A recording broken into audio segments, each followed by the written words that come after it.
Hello, good evening, welcome to Rangers Radio. Join myself, Fox, here on the panel this evening.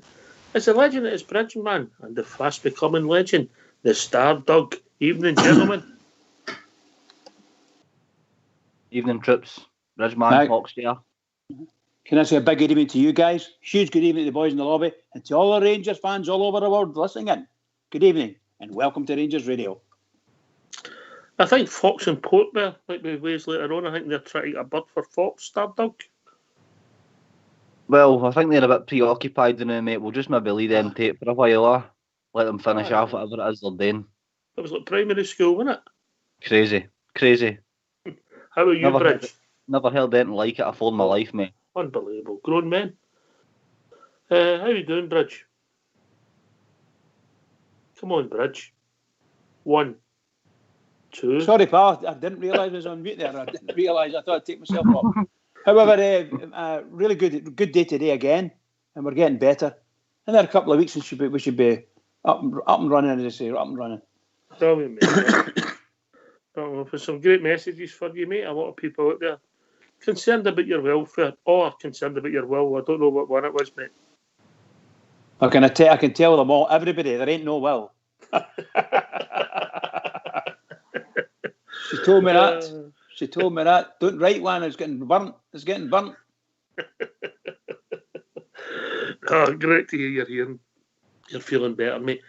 Listen, obviously, people are looking for some transfer developments. A lot of rumours out there. Nothing concrete. We have signed some players. Slowly tweaking the squad, mate. Stardog, obviously, fordering them away. We brought in the boy McLaughlin. What's your views? He's played well the first 2 games. He's a big unit. Could be an upgrade in Fords. What do you think?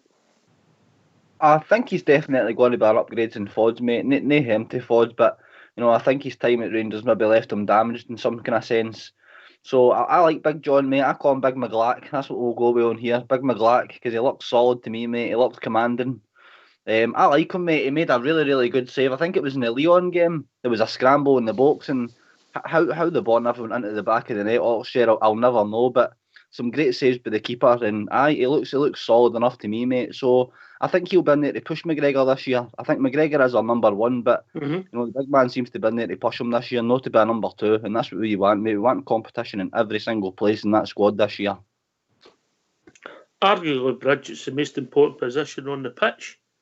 Well, we've seen that the last probably 3-4 years. The big difference when McGregor came back and started playing very well, we got a bit of form in about him, and he's never been basically unstoppable since, isn't he? An absolutely superb goalkeeper. And when you've got someone of that quality, if you're looking for somebody to back him up, then he's got to have a bit of quality as well. And I think McLaughlin fella's got it. I really do. So Rangers look good in the goalkeeping side. Is that your first impression, Bridge? Okay. Yes, indeed. I'm happy with the goalkeeping situation. Okay. All right. If you're happy, I'm happy. That's good of you. As long as Bridge is happy, we're all happy, innit, Oxchair? That's it, Stardog. That's it. You're right, mate. Bridge's happiness makes the world go round. Here, mate. Here. We've got John McLaughlin in an interview. It's about 5 minutes long. We'll hear from him, and after that, we'll open up for callers, mate. What do you think, Bridge? Is that a plan? I'd go for that, pal. I'd go for that. So, what's the number? The number's 0141 356 1972. Where else can we go in the Stardog? You can join us at Skype at rangersradio.online, and you'll be brought into the call by All School Blue, as Fox is probably still a bit preoccupied. Oh, mate, I'll be him occupied all night. We've had some great callers. The first 2 nights back to normal with the show, and people are always welcome to join us here at Rangers Radio. But get yourself a mute, and we'll hear from your new goalkeeper, John McLaughlin.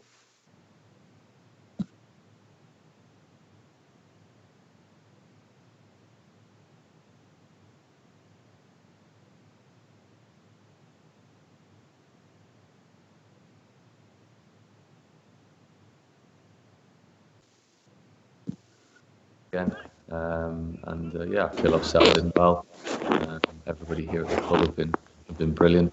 The players, the staff, everybody around the club, making me feel very welcome, integrating me in, and I think it's gone well with the games that we've played. The team have done brilliantly. I think it's a really good sort of foundation that they've put in place, ready for the season, and for myself to get a decent number of minutes as well, and game time has been fantastic. We've seen the team turn in a number of impressive performances. How have you found adapting to the style of play here? Yeah, it's obviously been slightly different to what I've been doing in the last couple of seasons, but it's not something that I don't have the ability to do, or that I've not done before. So it's more playing out from the back. It's being sort of more actively involved with your feet, and in sort of in football terms, as well as just being the shot stopper. So.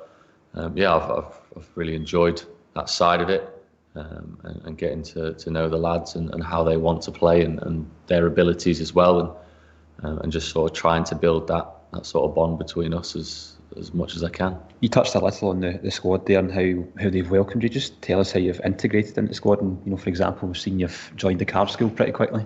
Yeah, got roped into that pretty quick. So no, that's good. I already knew some of the lads from Scotland, from the internationals, and the rest of the group have been great with me, and as a fairly experienced senior player myself, I've moved about a fair bit. I'm used to that sort of that first couple of months trying to find your place in a squad and in an environment. So no, but it always helps when the players, the staff, and everybody around are so welcoming as well. Well, we've seen a good number of the younger goalkeepers, the likes of Kieran Wright, Brian Kinnear, Nicky Hogarth, Lewis Budinaukus, all in and around the first team over pre-season. How impressed have you been by what they've brought to the group? Yeah, the standard's been very high, and it's testament to the lads themselves, and to Col, and to the other coaches, that they look like sort of if you want to call them senior goalkeepers, and they fit into the group when we're all training.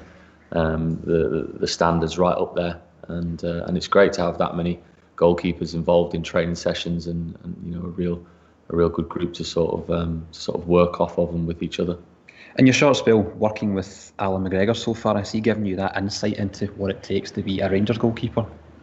Yeah, obviously, already knowing Kriegsy as from the international scene, and worked with him a couple of other times as well. I'd seen what he was about, and just his abilities, his professionalism, the sort of that constant level that he's always performed at and trained at. And that was part of what was enticing about coming here in the first place, was knowing that you were going to be working alongside someone of that level, that standard, day in, day out. Obviously, hopefully he can help me to watch him, to work with him every day, to understand exactly what it's going to take if you're going to perform a club of this size and under these pressures, and maintain that sort of level consistently. On then to Pittodrie and the first game against Aberdeen. What are your memories playing up there with Hearts previously? Yeah, played up there. Obviously, it'll be very different going up there where there's no crowd. I mean, that's a massive thing, isn't it? It's quite a strange setup there. Every stand in the stadium looks like it belongs to a different. They don't look like they all belong together in one stadium. But no, it was a good atmosphere when we played up there, and they had a good team at the time. We played well against them. But it's a tough place to go, obviously, to make the travel, to travel up there, to make the trip, and it's going to be so important for the team to go there on what is going to be a difficult fixture, but to get off to a flying start and really put a marker down. Despite not having fans in the stadium, is it important for the players to know that thousands upon thousands of Rangers fans will be at home watching the game? Yeah, and it's making sure that we understand that. Although it feels like a pre-season friendly atmosphere or something, that it's anything but. And that's been the challenge over pre-season, is to make those games feel and try and understand that that's how league games and fully competitive games are going to feel, that same atmosphere, and finding ways to create the adrenaline and the drive and the desire yourselves on the pitch, because you don't have the crowd there, you don't have the atmosphere to drag you through games or to tell you when and when not to sort of push or to attack or sit back or whatever it is. So it's all going to have to come from within, from the team, and we're going to have to find ways to sort of create that mentality going into the game.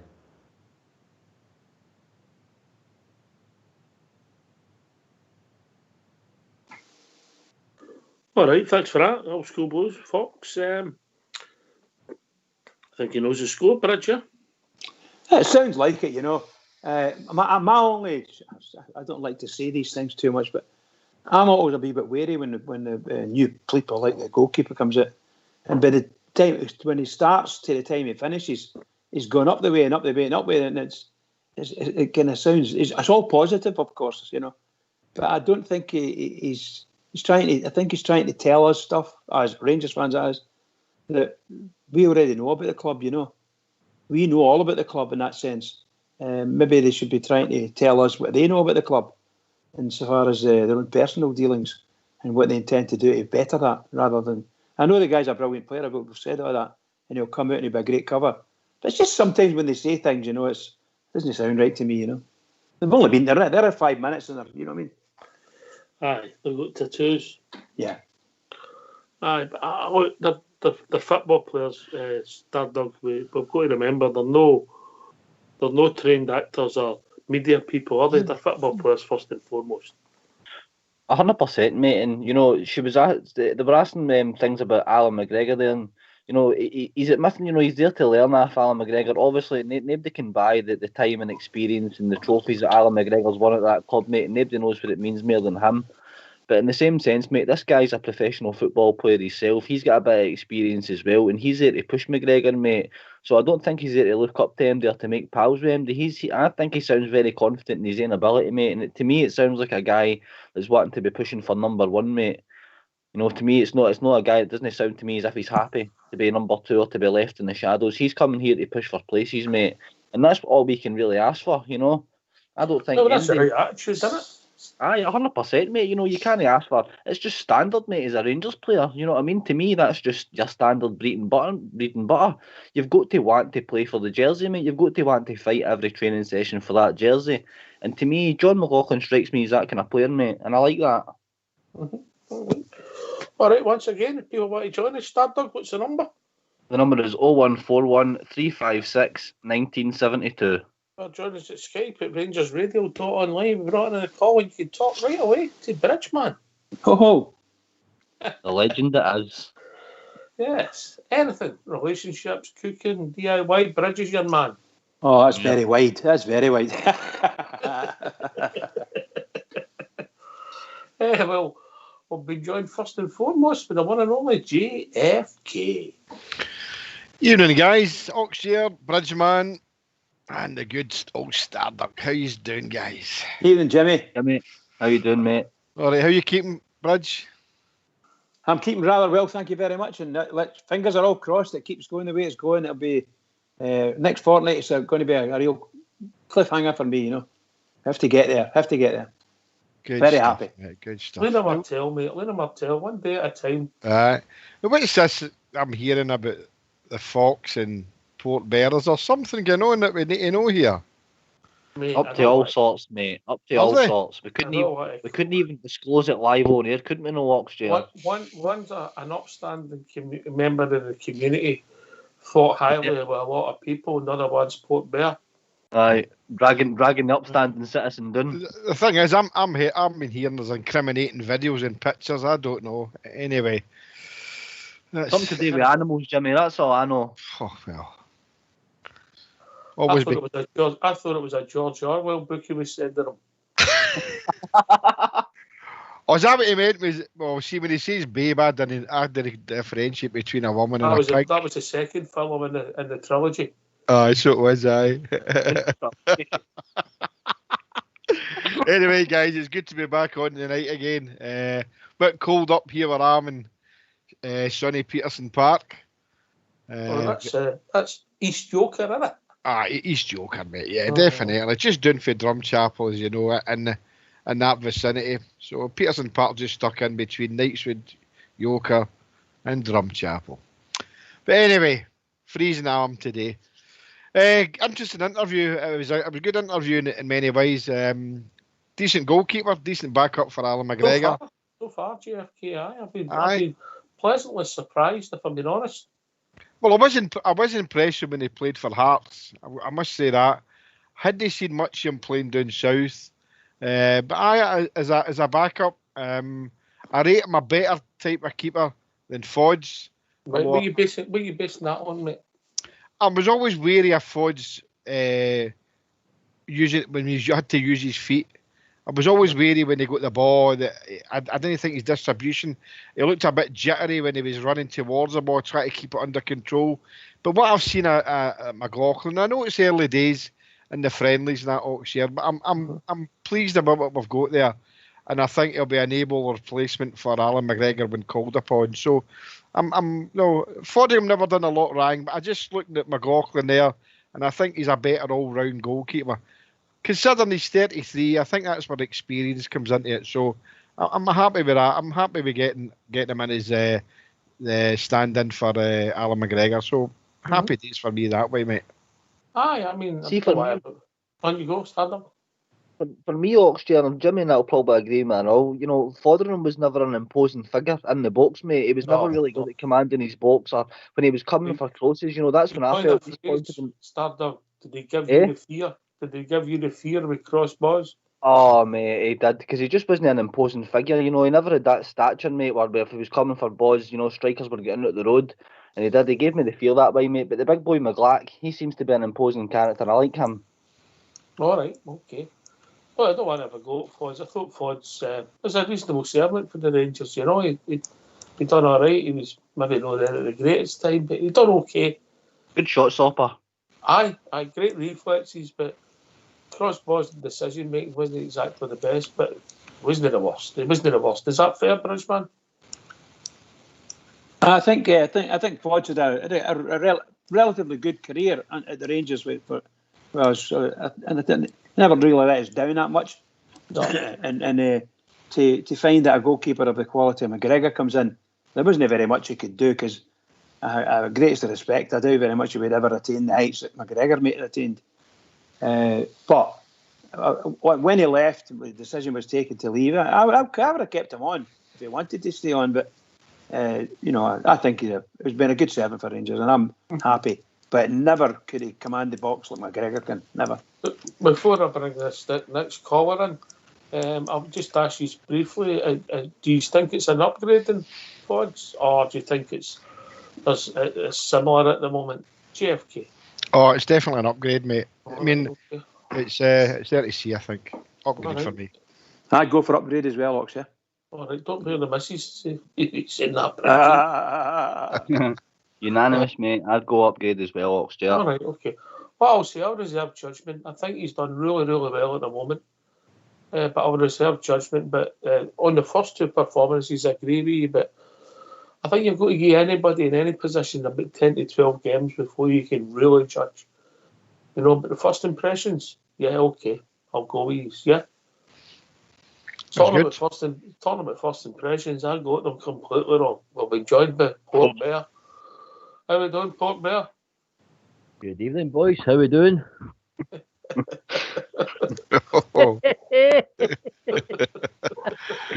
that the COVID-19 no words man? for you tonight, Port Bear. No words for you tonight, mate. Hey, word, silence, mate, silence.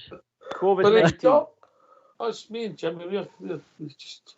We're in shock, aren't we, Jim? Oh, I'm absolute shock. To lead somebody astray like that is absolutely disgusting, and I'm absolutely appalled at your actions. Oh, come on, I'm just helping a mucker out, you know what I mean? He's just he's Fox, he's got wee problems, so I just thought I'd try and help him out a wee bit, you know? Wee problems? Well, big problems, aye. if Fox sat down and gave you his issues, mate, that would be 4 shows in one night.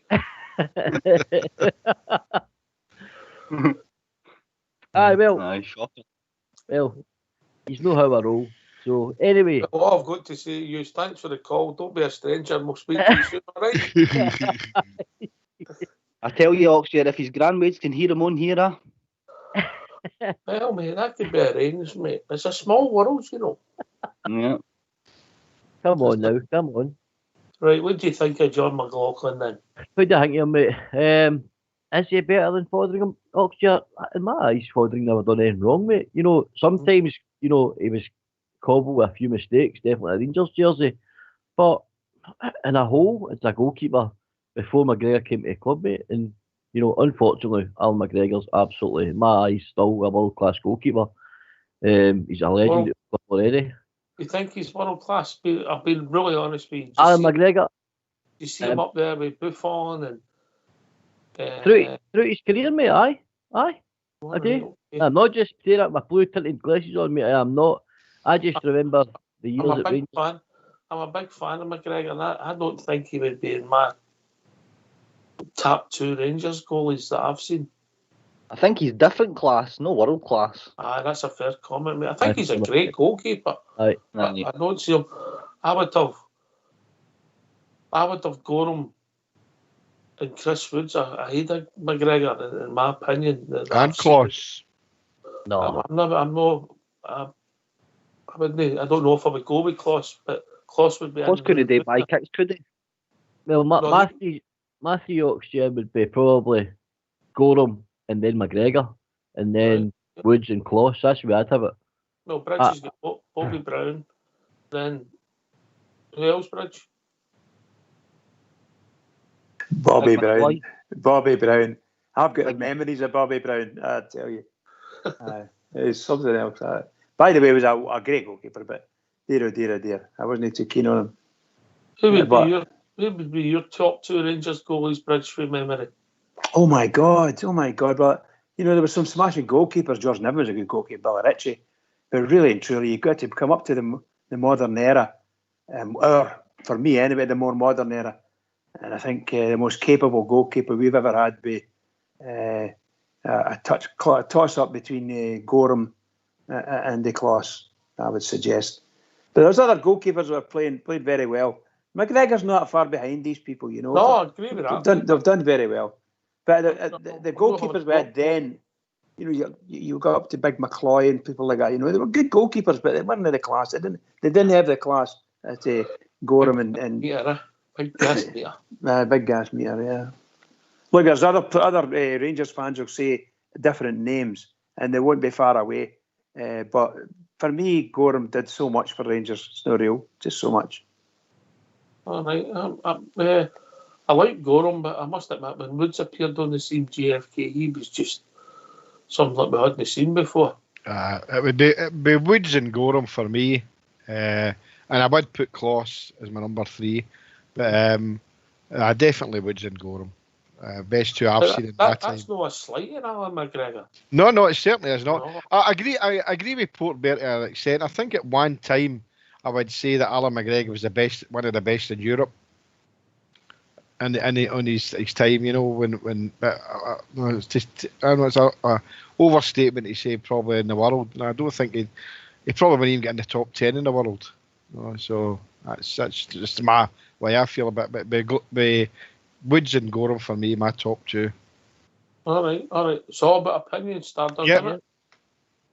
100%, mate. Obviously, I don't go back half as much as some of you, mate, but Gorham, it was kind of the end of his career, mate, when I was just coming up through football, and it was Kloss for years, mate. But I'll tell you what, Big Ronald Waterhouse, mate, didn't have to do a job when Kloss was injured. I really liked him, so I did. But obviously, longevity, mate, he couldn't be up there. But Alan McGregor for me would be my number 1, mate.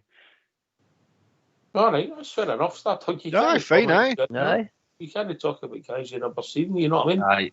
I just think everything he's done for the club, mate, and you know the career he had, mate, gone to European finals, the trophies he's won, that save, mate, that save earned Bremen, gone to in the run to Manchester's. Well, probably, mate, it's got to be up there with some of the best saves I've ever seen in my life. Yep. I agree, mate. He tipped that was- header up into the bar. To be honest with you, that was arguably one of the finest performances I've seen for a Rangers goalie that night. 100%, mate. You know, because that was a game you watched from behind the city. Aye, it was a horrible watch. But what a save. I'll never forget that, mate. And when you say Alan McGregor, that save, and then the save in, I think it was Samaras's penalty when he had a half-broken ankle, mate. I think that was even better. Wow. Aye, this slighty Alan McGregor, Port Bear, I think he's a fabulous goalie, but I just don't see him as top drawer. I see him as heading towards there, but just not quite in the upper echelons. But it's all about opinions, mate. Aye, definitely, mate. He's Alan McGregor's been a great servant for our club, mate. But do you know what I like about the new goalkeeper McLaughlin's interview? Mhm. He's made it pretty clear, mate, that he's not here to sit on the bench or be a number 2. I think he's a number 1 goalkeeper. If he was playing anywhere else in the league, or maybe any other leagues, he'd be playing as a number 1. I think Rangers have always been blessed, mate, in the goalkeeping department. For as long as I've supported Rangers, I can't remember a poor keeper. We've always had, good deputies and good goalkeepers, number 1s. But, I like the attitude of the guy. You liked Steve Simonson, did you? Aye, fair enough, mate. Fair enough, aye. He wasn't the best, was he? But more often than not, mate, we've always good goalkeepers. If some of your players, mate, have the same attitude as McLaughlin has, as in, want to fight for the position, he'll do all right. And he's had a few, a number of games next year and plenty of minutes in pre-season, and that bodes well for him. So his confidence will be flying. So McGregor this season going to realise there's somebody on his coattails, and I think that's where the rest of the squad have to be. I just hope the rest of the squad's get a positive attitude like McLaughlin has, mate, to say, right, well, I want his position all over the park. Yeah. Well, if you don't mind, I'm going to bring in Fox now. Is that all right? I think he's calmed down and he's got rid of his hot flushes. Evening, Fox. How we doing, Mucker? Good evening.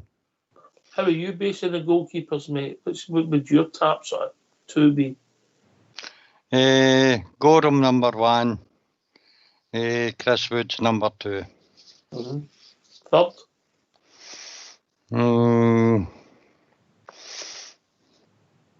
I think I don't know. I don't know the third one, mate. I'd maybe go back a bit and further than that, but definitely they two is number 1 and 2. Alan McGregor probably 3, mate. Fair enough, mate.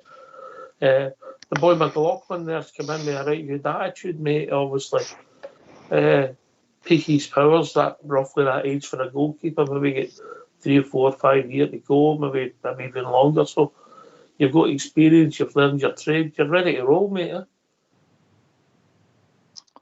I think with the small look that we've had at him, he looks good at shot stopping, comfortable. I thought the defenders looked comfortable in front of him, actually. He's got to learn to play with the ball at his feet, as he said in his interview. And I thought he's done that quite well during the friendlies as well. Big challenge to Alan McGregor this year, I think. All right. All right. Look, it's only your opinion, but we're all slightly different. We'll be interested to hear what people think. We're going to go and we're going to look at a famous day in Rangers history. I'm going to test you on it. And if you don't get it right, don't phone in again, lads. I'm warning you now. Right. There was a story broke the day and sort of online Twitter, and we don't know if it's true. Nothing's been confirmed in it. Is it? But the young boy Nathan Humes, they looked at a nice player when we've seen him in some of the youth games, and obviously you have a lot of that with youths. And the question I'm going to get to you is the time and effort with academies worth it for teams like us, or is it? Or do you only worry about the first team, or do you think this? If you get a conveyor belt, if you get it right, or would you rather just think, well, let's just bring in players? I mean, I've seen some people say that. I mean, as far as I can make out, the boy's going home because he's homesick. Don't want to hold that against him, but Do you think it's worth trying to develop talent, or do you think it's something that all clubs will maybe look at in this economic crisis? JFK. I think. I've been going. I went to see a few of the games with young Nathan playing, and he's a decent player. And Kai Kennedy and players like that, he was in the news last week. There seems to be a bit of ego trip according to the gaffer. Me, I think at this moment in time, I think it's a waste of time. Right. We were linked today, as allegedly, I was speaking to Fox today, and the boy for Blackpool seemingly there was a fee of £250,000. Tony Weston. Is that who it was, mate? Aye. I think it was. So, I mean, we're talking about bringing through our own young players, but we're still having to go. He's 17 as far as I know, and we're going to pay £250,000. It might be good, but if we're going to pay that type of money, then why have we got the academy as such? I mean, I know the big Patterson's come through, which has been great, and I know boy Mayo has done well as well. I know obviously Jonas who runs in these teams, but the two McCrorys. The two McCrorys who are getting farmed out every other season. I think the keeper McCrory, Robbie, I think he will be our first team keeper sooner rather than later. I think at this moment in time it's not working for us. The young boys get all great plaudits winning the cup in Dubai, whatever it was, and then obviously Alcaz. And I went to see as many games as I could with my big friend for the drum. We followed the youth team in the Europa League run, and it was good to watch some good individuals in the team, and certainly Big Patterson shone out in it, and so did Kai Kennedy and young Nathan Coombs. But is there a place for them? I don't. At this moment in time, I don't know. I think there is. I think we spoke about this at great length last season as well, but we're looking for success next year, and if we can't breed them, we're bringing young success in.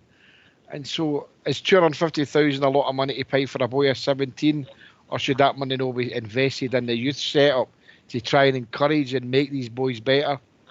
At this moment in time, I don't think it's really working. If there's boys want to go and feel like they're playing for Rangers and they've got the Billy Big Boots on, I don't know, mate. That's just my opinion. All right, I know. I'll put this out there and I'll come back to you, but it's not going to be instant, Port Bear. It's going to be something you're going to have to develop, and you might get 2 1 year, you might do a Man United where you stumble on 5 or 6, but you might go 20 years without getting another one. No, I know, mate. Nathan Coombs comes with quite a high calibre. Because I know he's well thought of. I've seen him in some games on Rangers TV and stuff.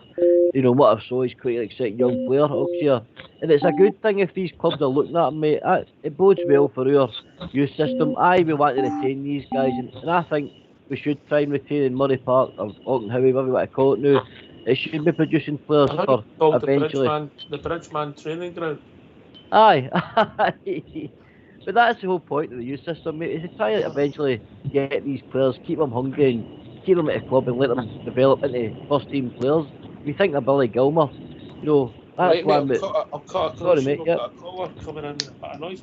How we doing, caller? How you doing, guys? That's Sean's County. All right, mate. How you doing? Are you driving?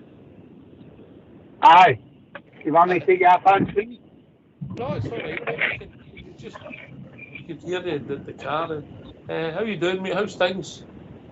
Aye, not bad. I just wanted to phone up when you were talking about goalkeepers, and somebody mentioned McGregor's save. It was Bursey on the line, and he put the foot out of the bar. I was there in Bremen for that game, and actually, a wee story about that is that when he saved that shot, I went mental and started jumping up and down. But I was actually on the Bremen side, just at the other side of the Perspex glass, to the Rangers fans. And a couple of the security guards come down and huckled me. I'm like, oh, here we go, I'm getting tossed out. Come down and they took me round, threw me into the Rangers side. I couldn't believe it. Is that because he's your favourite green and white scarf on? Aye, something like that. To me, Gorham was the best keeper that I've seen. and then probably McGregor, and then after that I would say Woods for sure.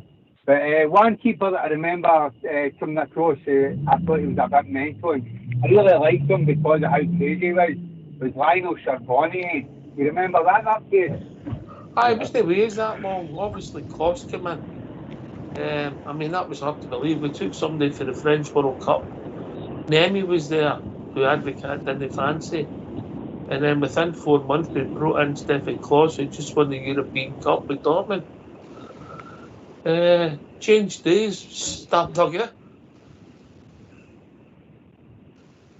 Aye, it is, mate. It's changed days in the sense that, you know, the kind of calibre of players you're bringing in, but, you know, going back to the youth academy, the setup, mate, you know, I know you could probably go to players like Chris Butt was probably the last one that came out of the academy that we played maybe, you know, in a winning team. But even the year that we won the treble under McLeish, mate, there was 3 players emerged for the youth team that year, if I'm not wrong. It was Stephen Hughes, Bob Malcolm, and Maurice Ross, and they were used as squad players, mate, you know, and they were good enough to get in. I don't even think we've got that kind of level of player now in the youth setup, mate. You know, I know they do well in their own setups and their own teams and that, but coming up to this calibre of level, mate, and like Jimmy's saying, we're wanting to win leagues this year. You know, we're wanting to win things.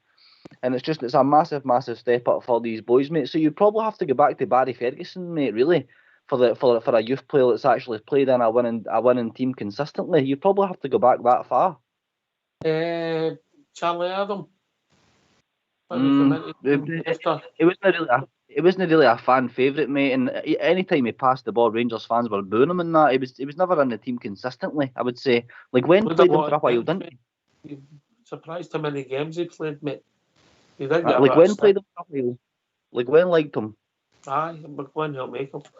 I've got to go back to Bazza. Bazza, anything else, mate, before we let other callers in, mate?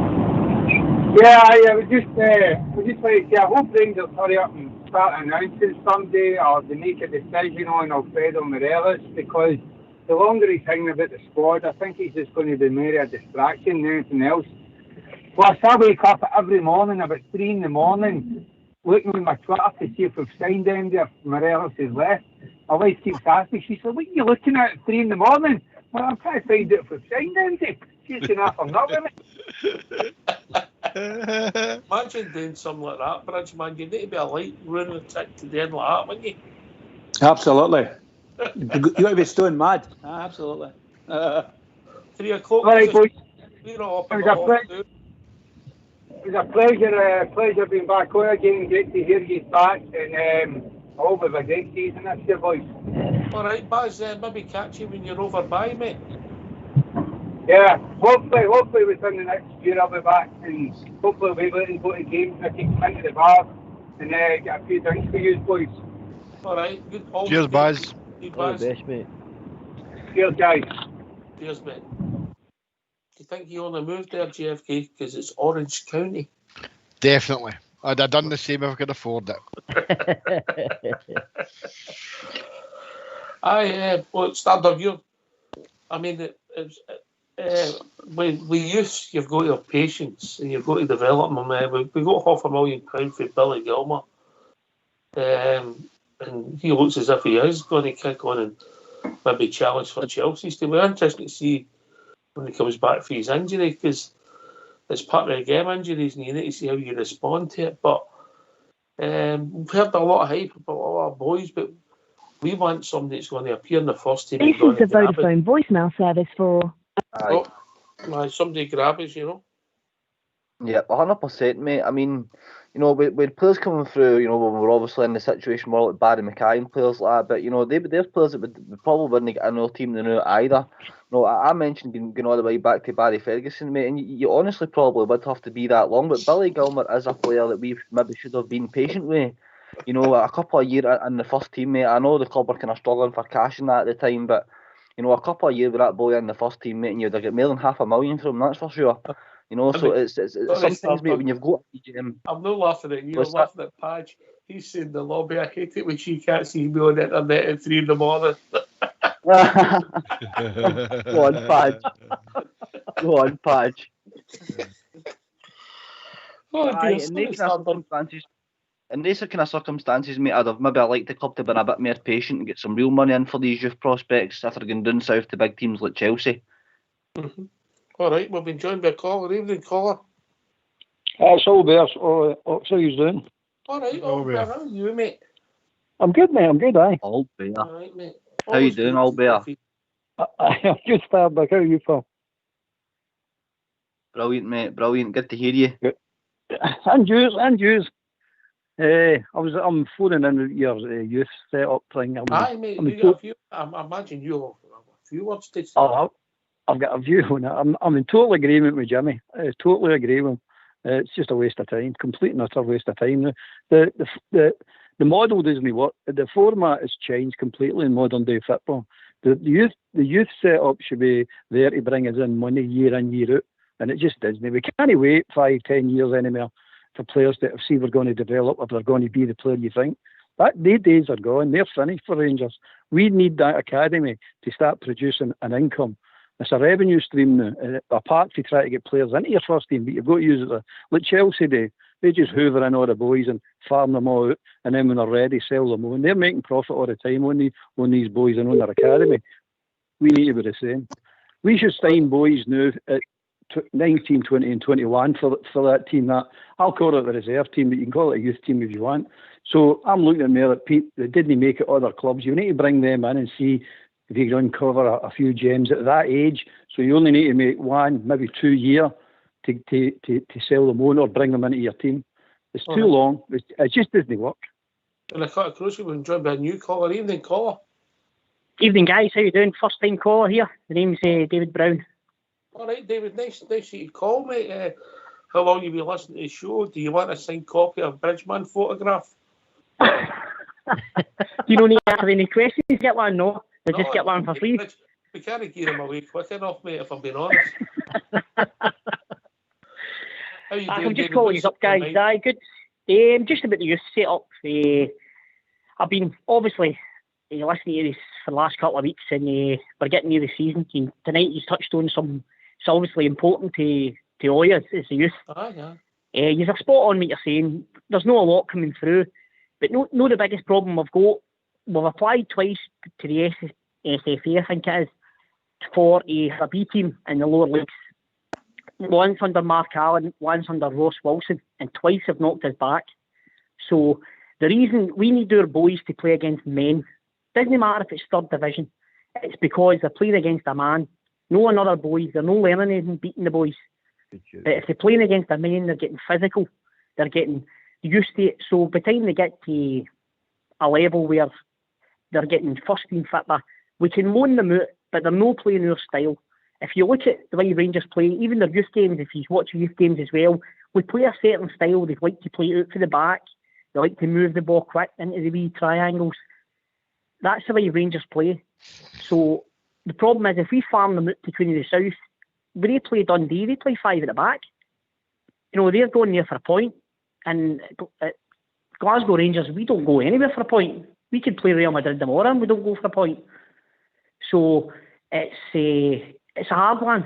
I hate to see great young talent like young Coombs and that leaving. But the problem we've got, we can't get them first team fit and we've got no other else. If we loan them out, as I say, they're not playing our style. What do you think, guys? Right, wait a minute. What about a round of applause for David, first time caller, lads? Come on, get your odds together. Great speech. Have I earned that signed 40 then, aye? Aye, you'll get one of GFK as well. I reckon that's worth a fridge magnet. A fridge magnet. Oh, there you go. I'm all chuffed. That's made my night, guys. Aye, brilliant. Right, I think it deserves a fridge. I know you don't like cricket. Did anybody see the big fridge playing for the West Indies? Aye, I seen it. They do extra large gear. Right. They do, aye. Thank goodness for that. We'll go to Bridgman with that first, and then we'll go to our experienced semi-professional Portbear who'll have a strong view. No, not him. You first, Bridgman. I've lost the thread. Going to repeat the thread, please. The youths, mate. The youths. What's your view on it?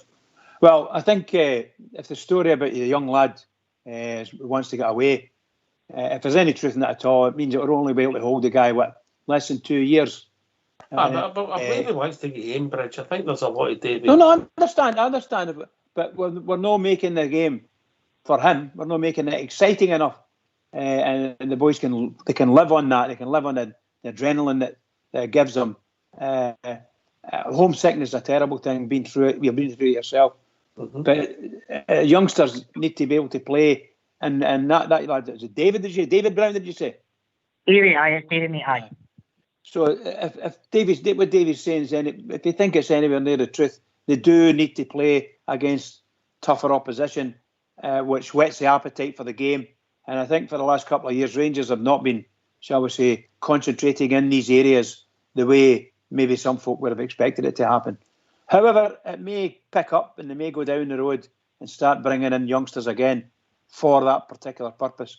But they might need to do these agreements with the SPFL about cult teams and things like that so you can get the boys in to get playing football.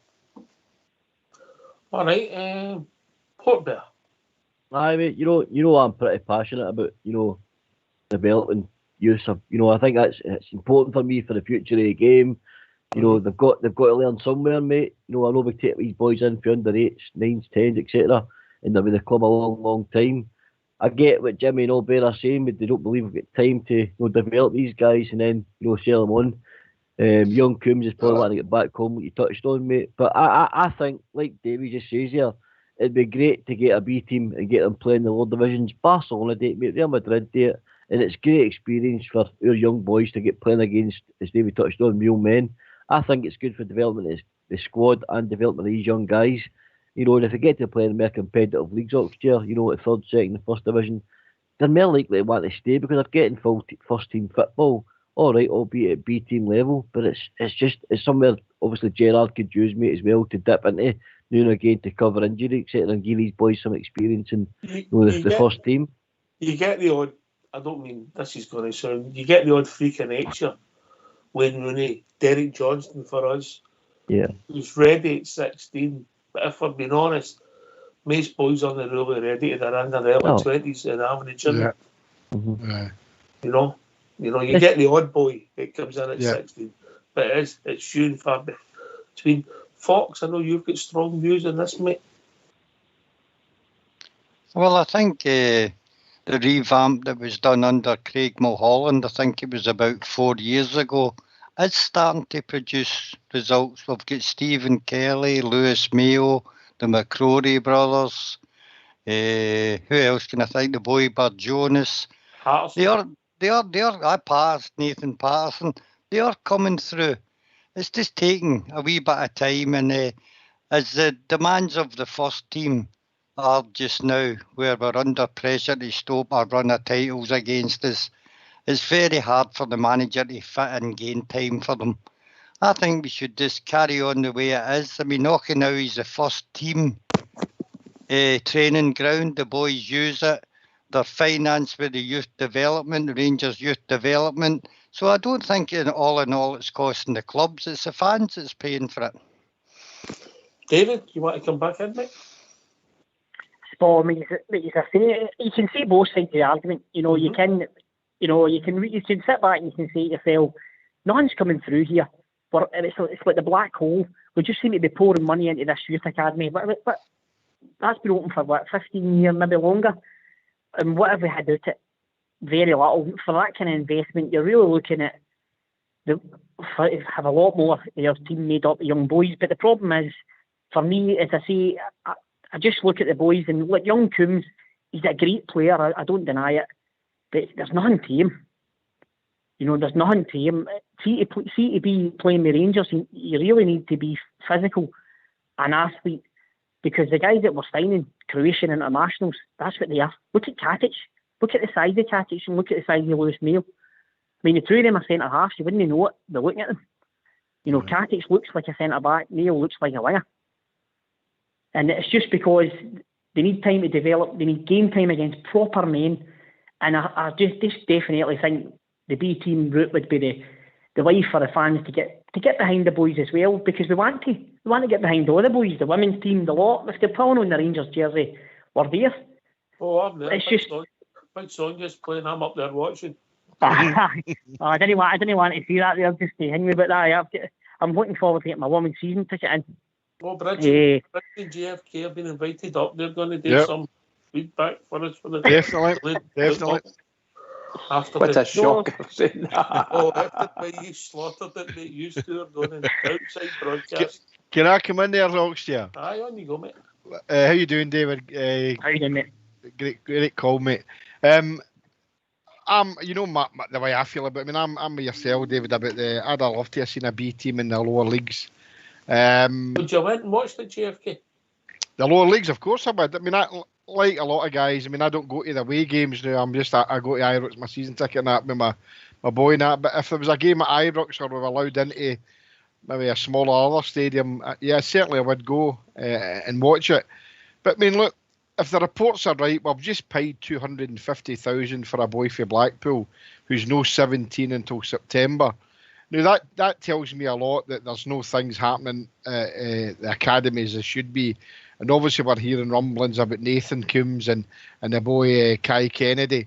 But if we're going to be paying £250,000 for a boy who's no reached 17 yet, then that to me that rings alarm bells. I know we've got Big Patterson coming through and Mayo and Burjonis and that, and we can go back to the Barry Fergusons, Ian Durrants. Well, Ian Durrant didn't actually come through the Rangers academies. No, nobody did then. But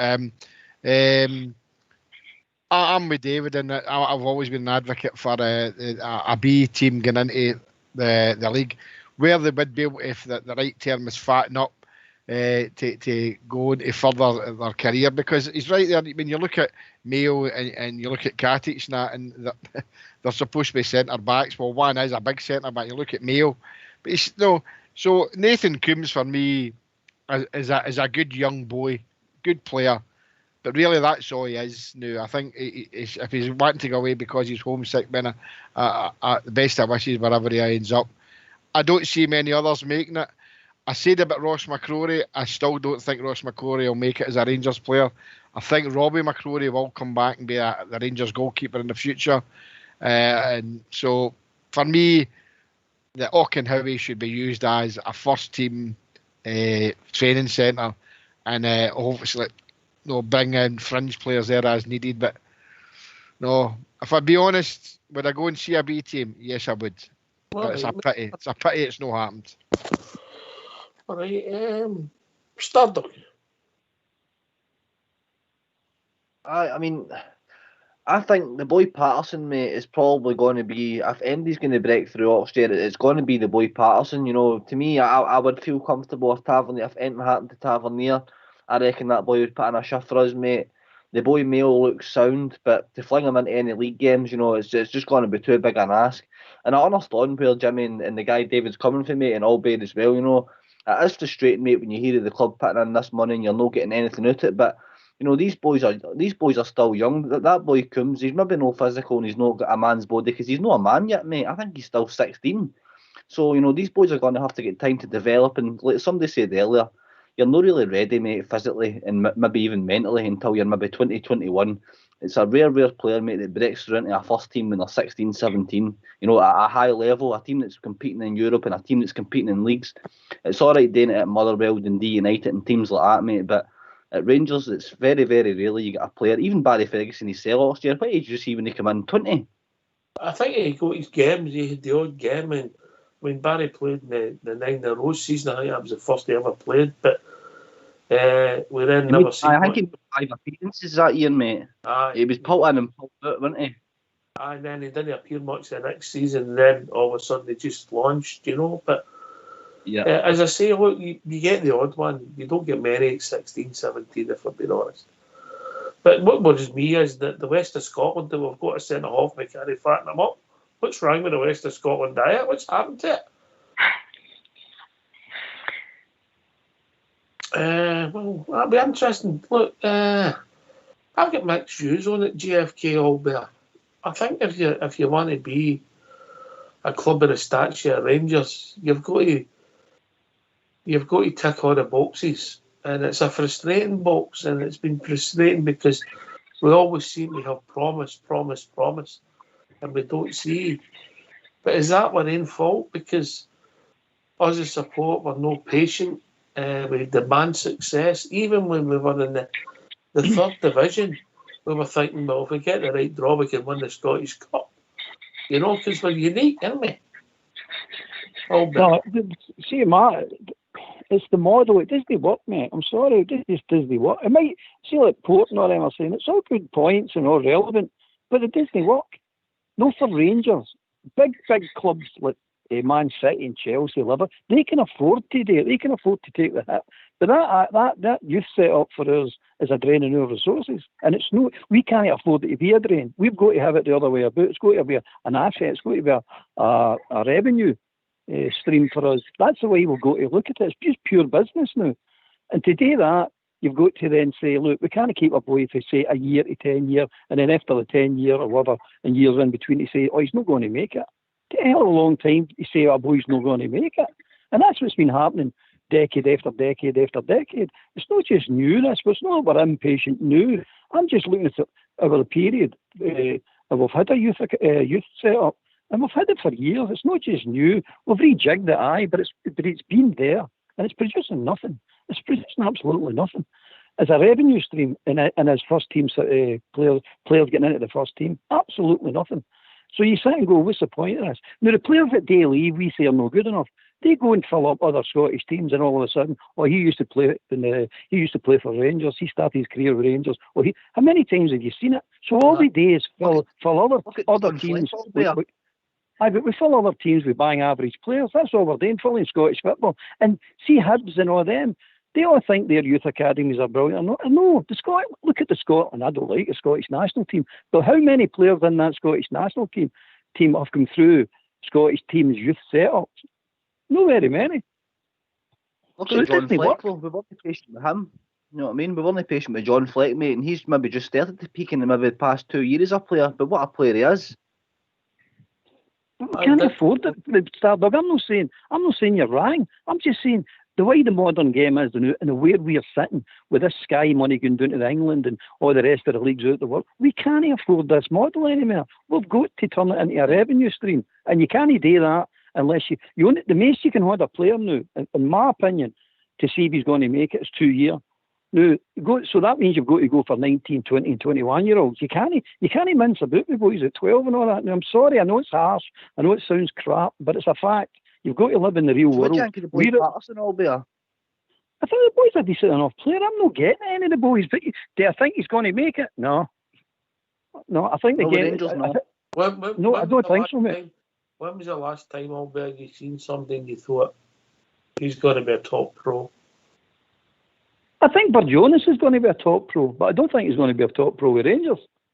That's just the way it is, guys. I'm sorry, but it's just that's what I see. It's only my opinion now. No. By the way, people can watch the same game of football, mate, and see it differently. Never mind whole setups, you know. But I'm just looking at the financial side, the club itself. We nearly lost the club. What's happening in world football? What's happening in Britain itself? What's happening in Europe?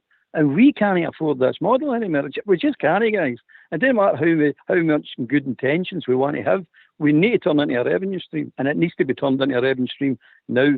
Now, there's these boys, and Gerard hinted at it, there's Eagles coming in here. We don't know if it is, we don't know why. The boy Coons wants to get in the road. For whatever reason, the boy wants to get in the road, but he wants to go anyway. Supposed to be a rumour again. And the boy Kai Kennedy supposed to be not going to sign a contract, didn't want to sign it. You can't put money and effort into these boys for them just to walk away with us. And then even if they did stay and sign new contracts, you're still not guaranteed that you're going to get in. They're going to get in the first team, or you're going to get any revenue off them. It's just a waste of money. Sorry, guys, but it is. In my opinion, it is. All right, on that thought, we're going to have a tune, and then we'll come right back. So get yourself some mute, and let's have a tune.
Oh, I love that. Love that. Well, the technical team obviously never got the memo. It was to be slow tunes for a month so Bridge could recuperate. He's away dancing around that table with be knackered. Brilliant. Never dropped a stick once. That was a medley, wasn't it? Oh, that was fantastic. That was a parade in its own. Fox on the decks mixing up. Eh? Right, Albert, you're in one camp. I'll say that Port Bear's in the other, yeah? Yeah, Fair enough, is that yep. fair? Right. 4 against, yeah? Yep. Jimmy's come out 4. I'm going to go with Port Bear in this argument. I think I accept your point. There's got to be financial constraints, and you've got to develop players and move them on and make money. It's part of the game now. Whether you like it, no. I don't think there's a team in the world now isn't a selling club, and that includes anything in England. We've seen it before. They've all got their price. But I think if we want to be the club that we think we are, I think it's important we touch all the bases. Startup. Oh, what camp? What team am I in? Aye. I'll agree with you too, mate. I would agree, mate. Definitely. You've got to be a bit more patient. I understand it is frustrating at times, but you've got to be a bit more patient, mate. All right. Fox.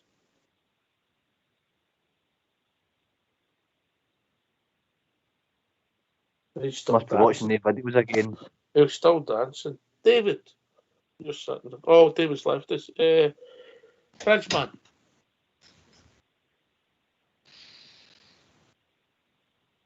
Oh, he's still dancing.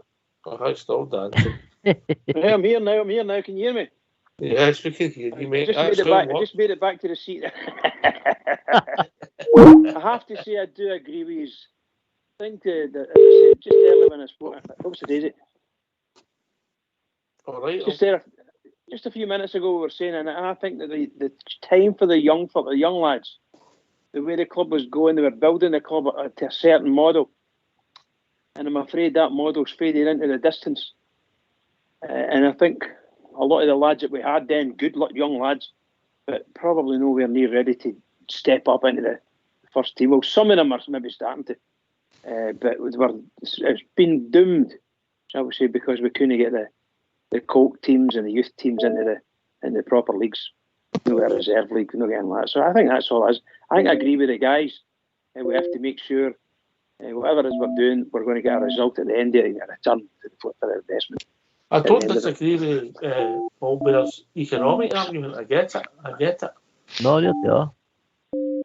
you're there. But I just think for next year, where do the boys go? They've got to start somewhere, and we may as well, if we're bringing these youth teams through, we've got older youth teams. They've got to start somewhere. They're at every club. Every club's doing it, and it's a slow process. It's probably a frustrating, process. But like Fox touched on, it's not a great cost. Oh well. Anyway, so I just think, mate, be patient, because I think there's enough players there that's coming through slowly but surely, who will eventually, get to the first team squad. And then it's all, but when they get here, Ox, they've got to stay here and they've got to be good enough. That's where the real work really starts. It's all right getting to that level, but it's staying there and being consistent at that level as well, mate. But they've got to have these things that Rangers. I mean, see your question for where do the boys go? They've got to start somewhere. That's true, but they don't start at Rangers. That's my point. We're one of the bigger clubs. We're too big for this now, and we've not got enough revenue streams coming in to sustain the club at the level we've got. We need to grow the club, and pumping money into a stream like the youth with nothing basically no return. It's no good. It's just no good. No, in the modern day. It might have been years ago, but definitely no the modern day. No for a club like Rangers. If they want to start, tell them to start at Partick Thistle and Motherwell and all these way lesser clubs and weird clubs. Tell them to go and start there. But we can't. What's that, mate? Doesn't actually see what it does cost us. Aye. And, you know, The interesting figure would how much he was drawn back in over the years. Say for 2006 to the present day, how much he was spent out and how much he was drew back in. And it's just simple economics. 9 million for Hutton. 2007-8 season. Well, 2008 one.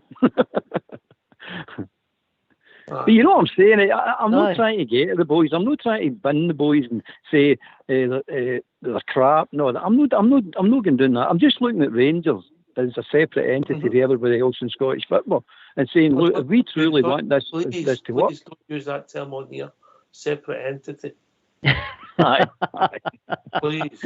I mean, for God's sake, there's other people trying to use that argument. Please don't. Sorry, I don't mean. We take responsibility. We take responsibility for what we use. Yeah. Yeah. That's it. That's my argument. That's it. I'm not going to go on about it. All right, mate. Well done, mate. Well done. We've been joined by a caller. Evening, caller. Hi there. It's Ronnie from down in England. I've spoken a few times before. Yeah, Ronnie. How are you doing, mate? Yeah, I'm good. How are you? Yeah, how's everybody in your family? Safe with this? Yeah, perfect. Yeah, everyone's fine. Yeah, I just wanted to chat to you about the youth level and academy. Okay, mate. On you go. I've got a son, and he was in the academy system down in England. He was at Rochdale for 2 years. In fact, just before he was at Rochdale, he was invited up to Rangers for a week with the youth team. Right. And the obvious thing that he told me, he went to Akanawi, the training centre, and he thought he was very impressed with that. But he was the only English guy, or everyone else was Scottish there. British, mate. British. Yeah, British. Yeah. And obviously, down in the northwest of England, where he was at Rochdale, he would see lots of boys his age who were results of like Man United academies, Everton academies, all moving around. You know, they get released and then passed on. And for example, when my son left Rochdale at the age of 16, only 2 people were signed on for the academy, 16 to 18. Mm-hmm. So it's a very cutthroat, and the obvious thing with this, horrible industry, mate. Yeah, and at the end of the day, you're not always guaranteed you're going to get any results at academy level. You know how many people make it into the big teams. So it's a very tough environment for young boys. And obviously for Rangers, you know, if you look at Man City, they can recruit young lads from mainland Europe and pay for their parents to come over and build, you know, pay for a house for them. So the amount of money they're investing is huge compared to Rangers. So, and I think the other negative, a wee bit about obviously Scotland is you've got a small population, and most of the lads that are in the academies are all native Scots. So it's very hard to get the cream. You know, it's a lot of looks involved to get really good players out of the system. So I think it's hard for Scottish clubs, and it's a lot of money that goes investment as well. Yeah, I think when you're a certain vintage, you think back that when you go back 70s, 60s, 50s, the population that Scotland had to produce some of the finest football players in Europe. And there was a team in England who didn't have the top teams were littered with Scots players, and that's not the case now. So there must be something we as a nation are getting wrong, you know?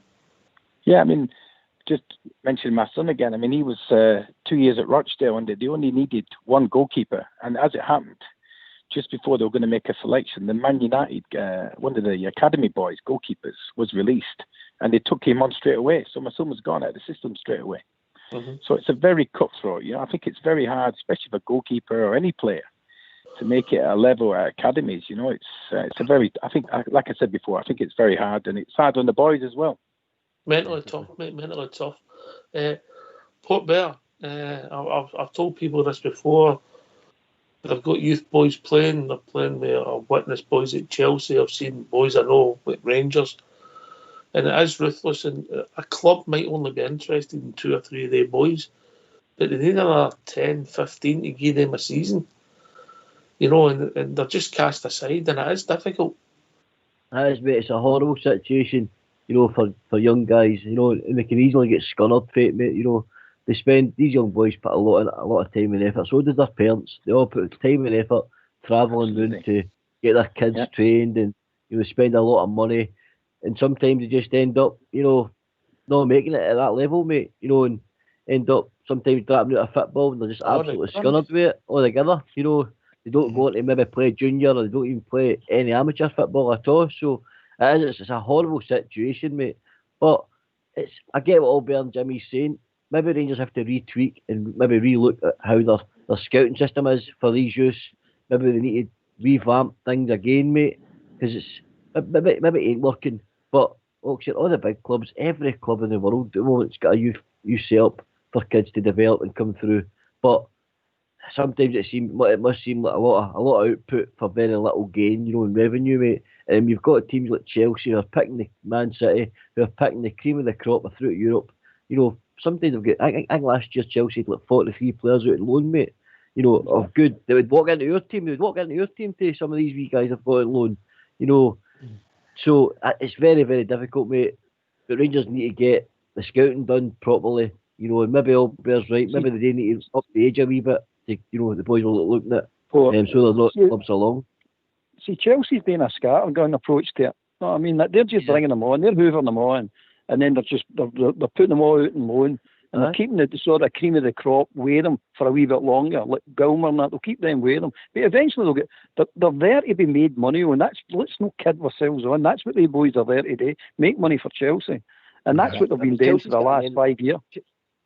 Chelsea's got an endless pit of finances, isn't they? But Albert, they can afford to fling rolls at the dices all the time. I mean, if you think about it, they let Mo Salah, Kevin De Bruyne, and Lukaku go. They were all youth team players, mate. They let three of them go. Aye. Yes, you can. But it's sort of feeding into it. You're feeding into my argument. Yet what you're all saying is feeding into what I'm saying. Now, to my mind, Rangers should only be keeping 13 boys at any given time. 13, no more than 13. And that comes for you need to start the reserve league. So the 13 boys, you've got a squad of 22, 24. Now you've only got a match day 18, 7 subs and 11 on the park. Now the other 6 players are in the reserve team, and you add the other 13 boys to them, and then that's them getting their experience. But you've got your 19, 20, and 21 year olds, keep them for 2 years. They're going to make it. No, move them on. Next guy in. That's the way it's got to be, guys.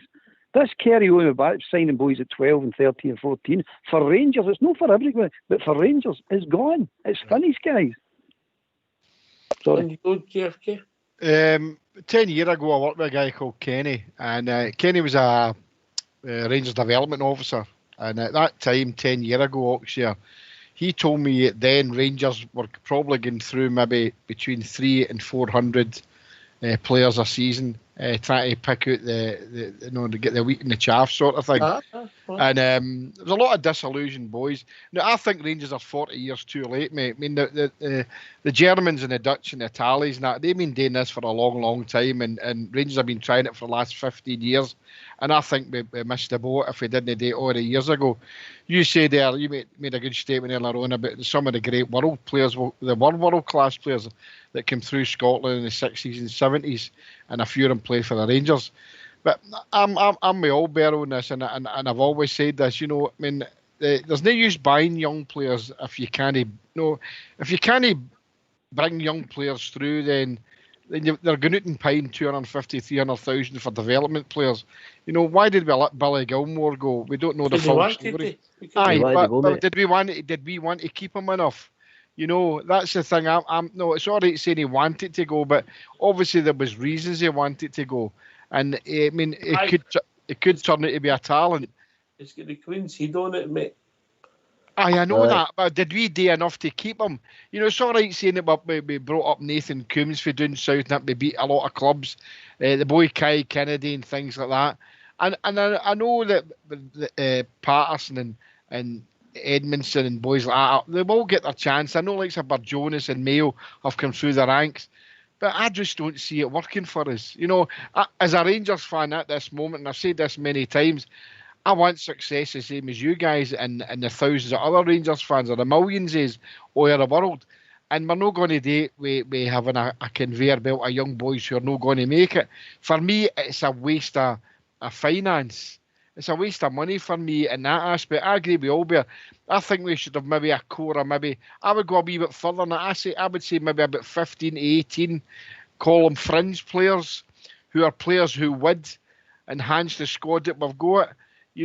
because it's an 18 squad game anyway. Because you just kind of call it your best 11 all the time. It's sometimes no. Sorry, Jimmy. So I just think that it's something that Rangers should look into. If they're going to pay £250,000 for a boy who's not even reached 17, that tells me that things aren't working at Auchenhowie, mate.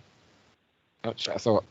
There's two sides to that coin. If he's a hot prospect, mate, and it does want to come to us, it maybe shows you things aren't working at Auchenhowie.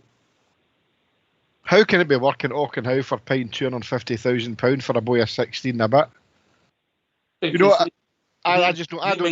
The boys are no interested in where they end up playing. They're interested in their careers. We're only interested in Rangers. Of course we are. I understand that. But what I'm saying is, I just think that why go and spend that money when we're all blowing the trumpet here, saying we've got some great youth players. I mean, I've got some great youth players, as I said. I mean, I've been fortunate enough to go and see them play. But I just think the conveyor belt isn't working. I want success. No in 3 years' time. I want it this season. And next season, and the only way to do that is to have seasoned professionals. Yes, you've got to have your smarter, younger players, but they've got to be good younger players. And I honestly don't see many of them at Ibrox, apart from the 2 or 3 that we've got in the squad now, mate. But Jimmy, then you're buying every year, though. We're talking about revenue here. If we don't start developing and bringing boys through, then every year we've got to go to the well with transfer fees. So, I get both. I know that, Albert, but eventually I think Rangers need to be developing to, save money as well. It's all about retaining players. You're never going to get to the stage where you don't have to go to the transfer market. That's never going to happen. No, I know that. You're always going to have to go there. I still think you need your core as boys that's been developed at the club, lads. It's only my opinion, I know that, but I still think you need a core of player that's developed at the club, spent maybe the 7, 8, 9, 10 years since they were 12, and come through that way, and that way that you're not always spending big vast amounts in the Premier League. That's the end goal that every academy wants to achieve for their clubs. They want to be feeding the first team, don't they? And I would love it to work at Rangers. But that's the problem. Everybody's doing the same thing. And we're tail end Charlies here. Remember what happened in 2012, and we've been chasing our tail ever since. So we're tail end Charlies. We need to get ahead of the game here. And following other teams is not going to do it. We need to jump ahead. When you think about it, we couldn't get boys into the team then, really, could we? Even no. Playing 4 leagues. I'm going to give the last word to Ronnie, and then I'm going to change the subject. Ronnie. Yeah.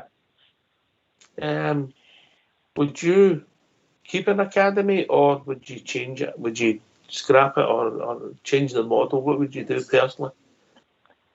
Well, I think it's a difficult one. At the end of the day, like going back to Blackpool, my son was at Blackpool for 2 weeks training with them, and they don't have a top of the range facility there. In fact, the pitch is used, they hire them, so they don't have their own academy. Now, having spoke to a few of the coaches there, they always said to me they're obviously looking for guys that they can bring into the first team, but also they're a profit-making company, effectively, because they want to get some young guys and sell them on. That's how they generate their income. So, for example, with Blackpool selling one of their proteges to Rangers for 250 grand, that's a great result for them. And that's why a lot of these academies can survive the way they are, but just by selling on players, The trouble with Blackpool sometimes end up with a load of donkeys. Absolutely. No, I mean, obviously the UK, or the academy system in the UK was developed because of what they saw in Holland and the Dutch system, and we tried to emulate that. But I think it's still work in progress, So at the end of the day, like the lads have said, there are always a lot of guys who go through the system from the age of 7 and 8, and they get kicked out of the system at 16. I think it's too young. So and to be honest, again, some of the coaches I met, they had some great prodigies, some great players between the ages of 16, 18, and then by the age of 20, they didn't develop, they didn't move on, So that's the problem with the system as well. That some of these players. Is your boy still playing football? My son was actually playing in the National League. He was playing at 21 at under 18 level and then 21 level. But unfortunately, at that level, they're playing the games they play at a very inferior opposition. They're never going to develop to the level they should do, like in the Premier League academies. So my son now, he's playing in the Northern Counties League, playing in a first team with full men football. So that's the way he can develop as a goalkeeper, you know. What age is your boy, Ronnie? He's 19. See, this is what I'm talking about. That's exactly. He's the type of player that I'm saying Rangers should be looking at. That's the type of player, that age, the Rangers should be going. And forget this other market about chasing all these wee boys or chasing big star names at 25 million. That's the age group we should be going. That boy should be at Ibrox. If we're having a look at him to say, that boy could make it in 1 or 2 years. You're only going to give him 1 or 2 years, but he's got a time to develop now and get into that first team at Rangers. That's what I'm talking about. We shouldn't be chasing all the other players that everybody else is chasing. It's completely pointless, absolutely pointless. So that's my model. That's what I would say we should be doing. And I'm telling you, you'll get some gems out of that. You really will, and you don't have to wait 10 years or 5 years or 6 years to recognise their potential. They'll at the right environment, they'll recognise their potential right away. You'll see it right away in them. Well, my son's playing with lads his age, like grown men nearly now, 19 and 20, and they are the system of Man U, Everton, all these sort of teams, and they're playing at that level now, you know, and they're good players. That's what I'm saying. That's why we should be looking at these players, because there's potential in these players. They've not reached their peak yet. They're no saying, they're in the scrap heap. These boys are professional players, ready to be developed now and take the final step.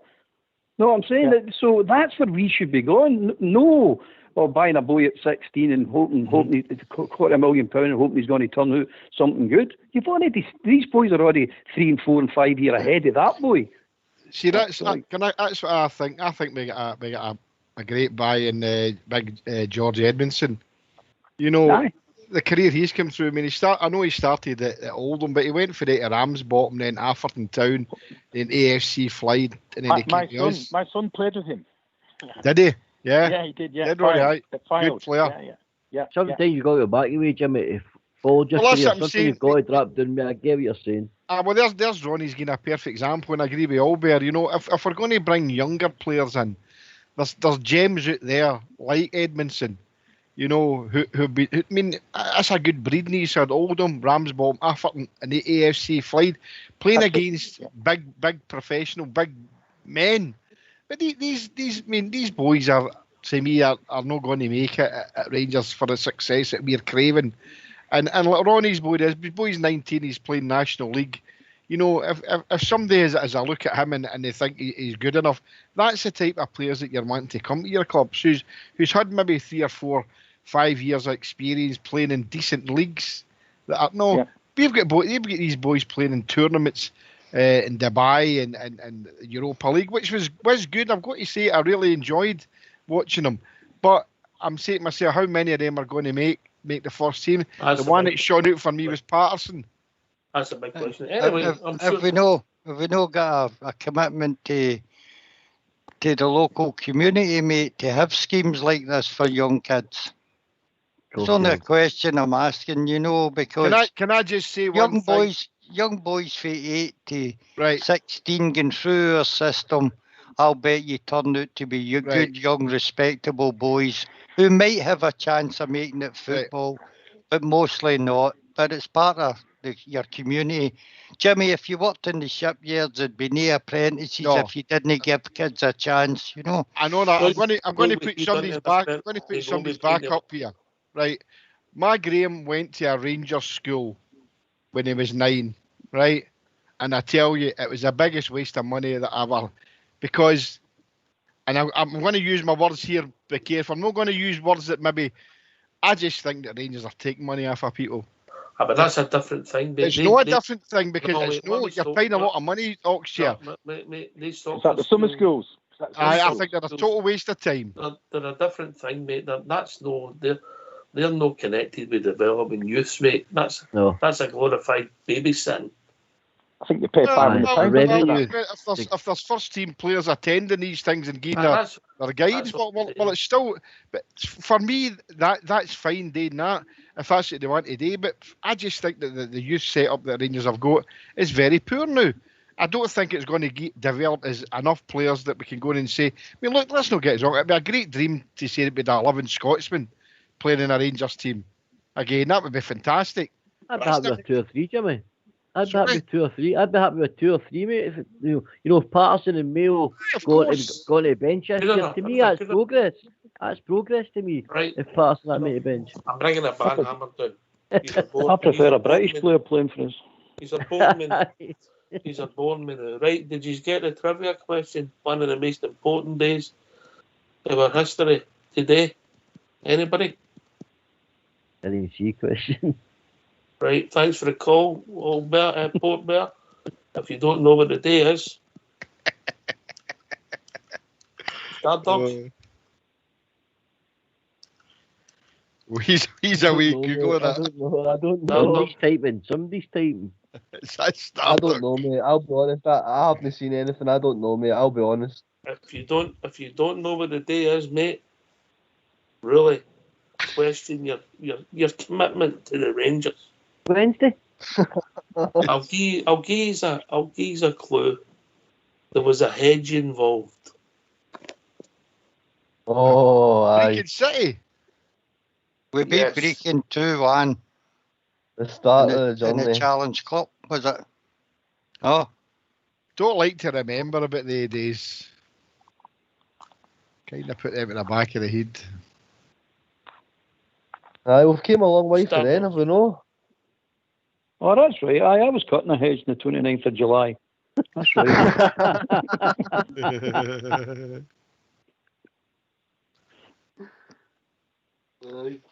Well, what is it then? Tell us. Brecon City. Ramsden Brecon Cup. City, right? Brecon City. We've came a long way for the upshare, have we no?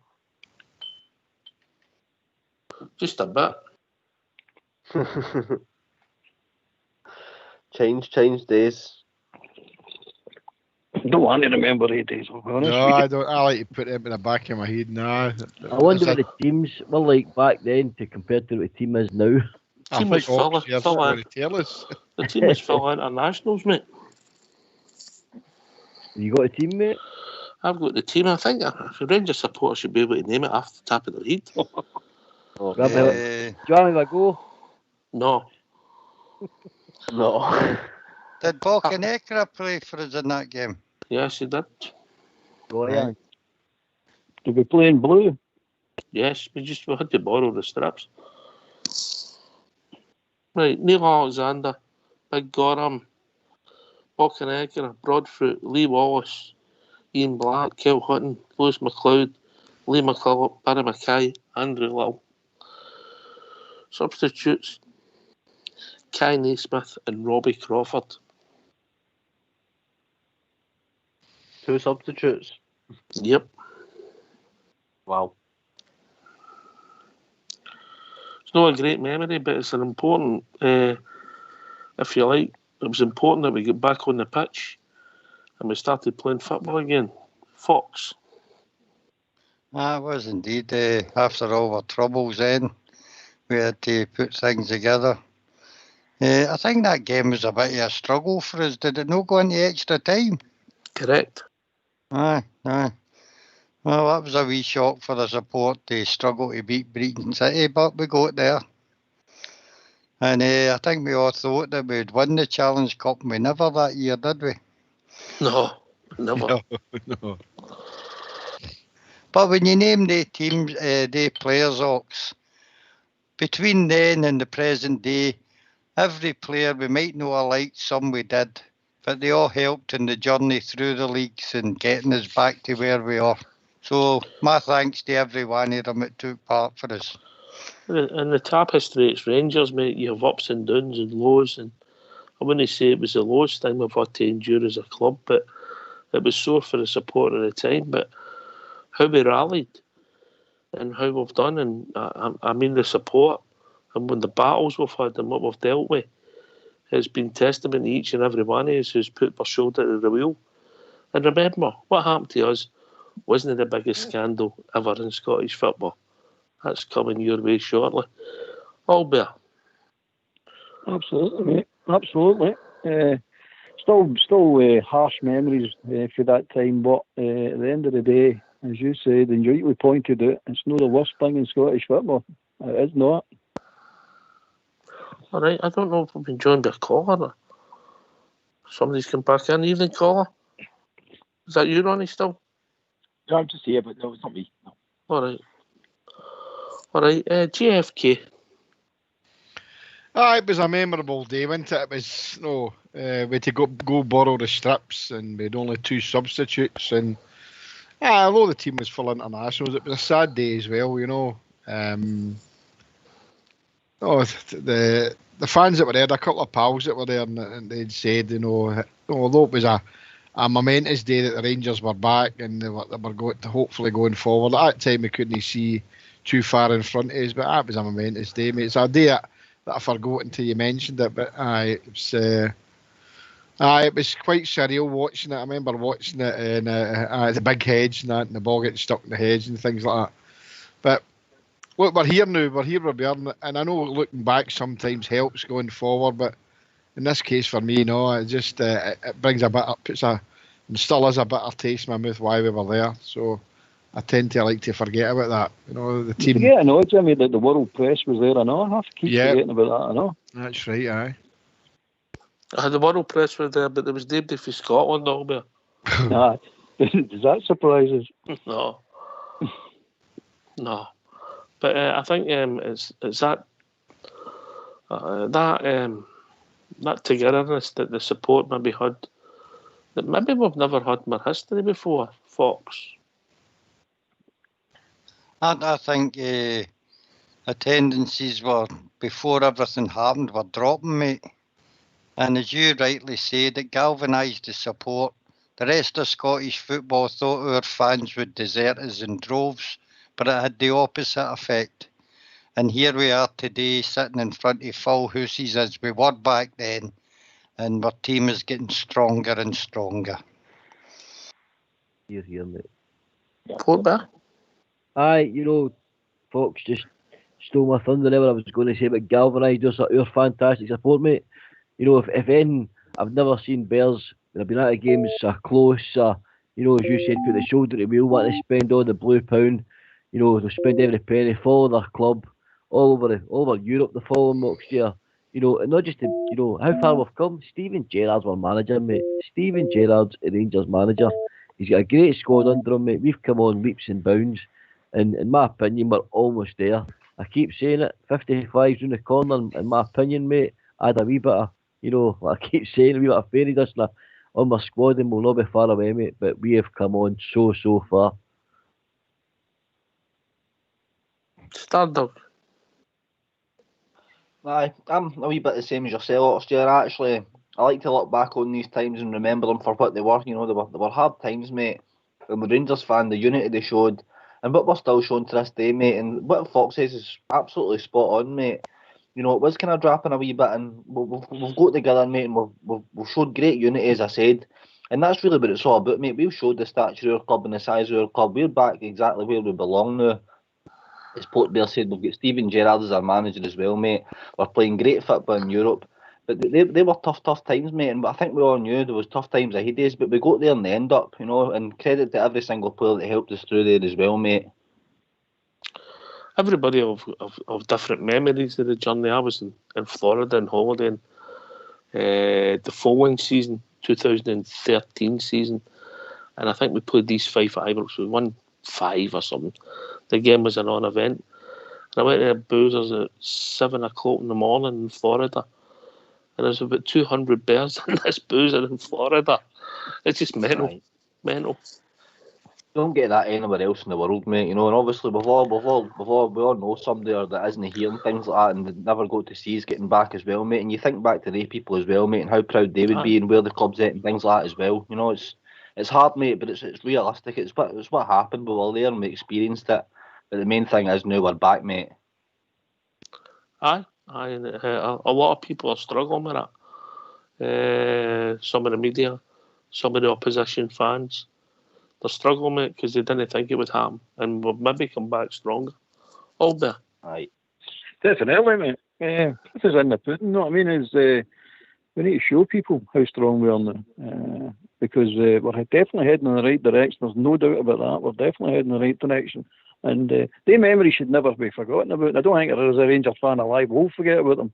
It might be hard to pull them back for your memory, but it's still in your memory. But we're definitely getting stronger, as Fox says. It's galvanised us. It definitely is. It wasn't so much playing at Brecon. We've obviously played at places, the Scottish Cup, the League Cup, over the years, the luck of the draw. We've all been to Arbroath on a Wednesday night at the start of the season in the League Cup tie, in places like that. But it was known the reality that was the level we were at was it was sore, and when you think the support had done nothing wrong, and to be treated like that, to treat your biggest support like that, just the other teams hell slap at them.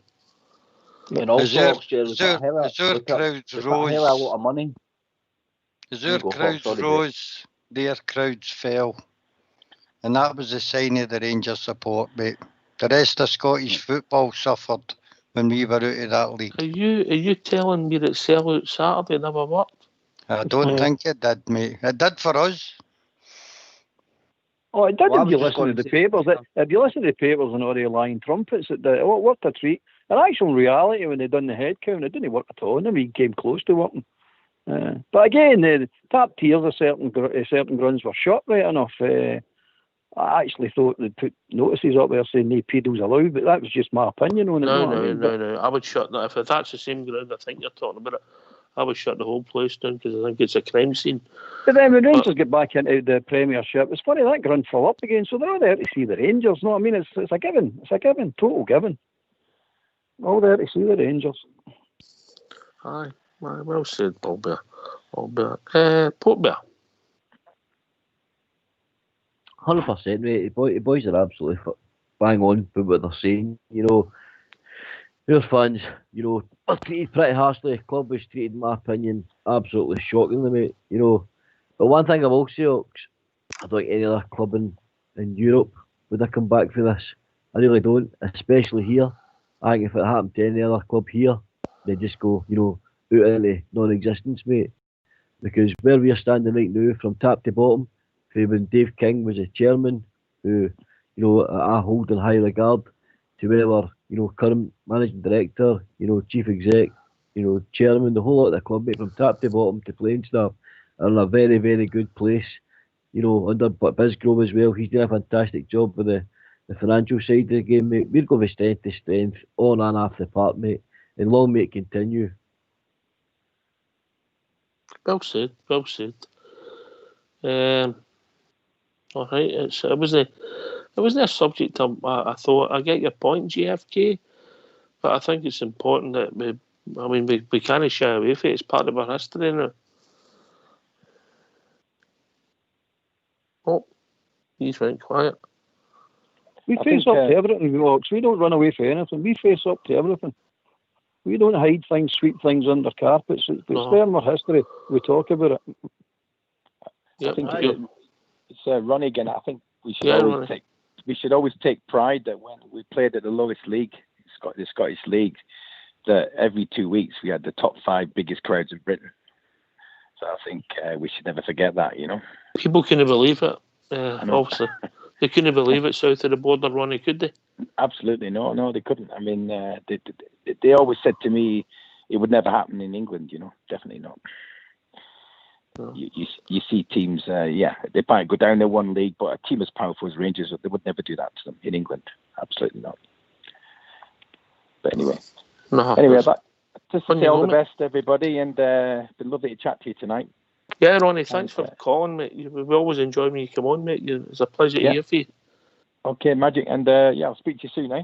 All right, mate. All right, cheers, mate. Thanks a lot. Bye. All the best, Ronnie. Can we have a wee word about the referee the day coming out and doing an interview? I mean, I've never seen anything like that in my life before. Just for anybody that's no, just expand on it, Fox. Well, he did an interview saying how... What referee? Let people know. Kevin Clanky.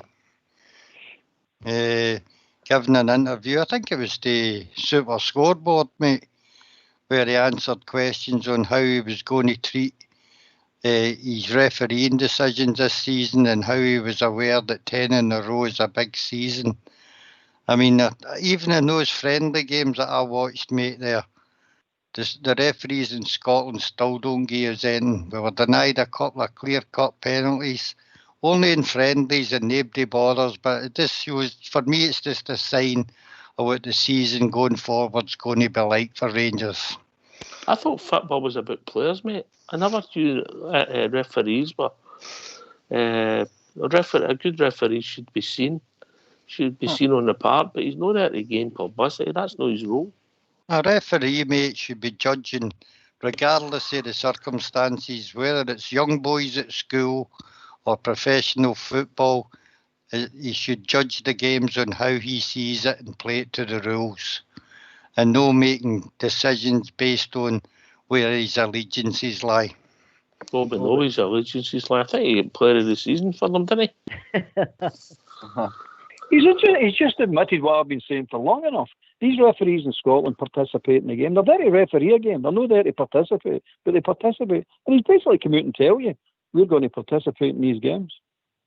So that's fine. That's fine. If it's a foul, it's a foul. You blow for it. If it's a penalty, it's a penalty. You blow for it. Instead of that, I'll let that go. No, I don't want to give that penalty. I know it's a penalty, but I just don't want to give it. That's participating in a game, guys. That's called cheating. You've got to just referee the games. The fact he's come out and done an interview, guys, just speaks volumes for me. I've never seen a referee come out and do anything like that. No. In my puff.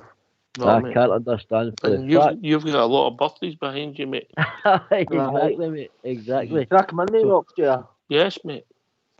They did a wee bit about it on the PLZ show as well, mate, and they were kind of playing it up as well, mate, and saying, it's going to be a real concern because of what's happening this season. And, they actually referred to the 1999 game, mate, at Celtic Park, and how that game, just walking into that stadium, there was a certain pressure and there was chills going down their spine, and it was a horrible, nasty atmosphere. I mean, I don't know how the Rangers fans felt, mate. To me, I was there, mate. I was there. But it looks as if they were all having a party, mate. I don't know about the mob or anything, but it looks as if the Rangers fans were having a great time. But they were talking about that game and going back to that, mate, and what this season involves, and because of the COVID, and when fans eventually get back into stadiums, it's all going to boil over. And see if referees are looking at that and worrying about that, mate. They shouldn't be refereeing, in my opinion. If that's a concern to you, if that's a worry to you, you shouldn't be refereeing, mate. You're not in the right place.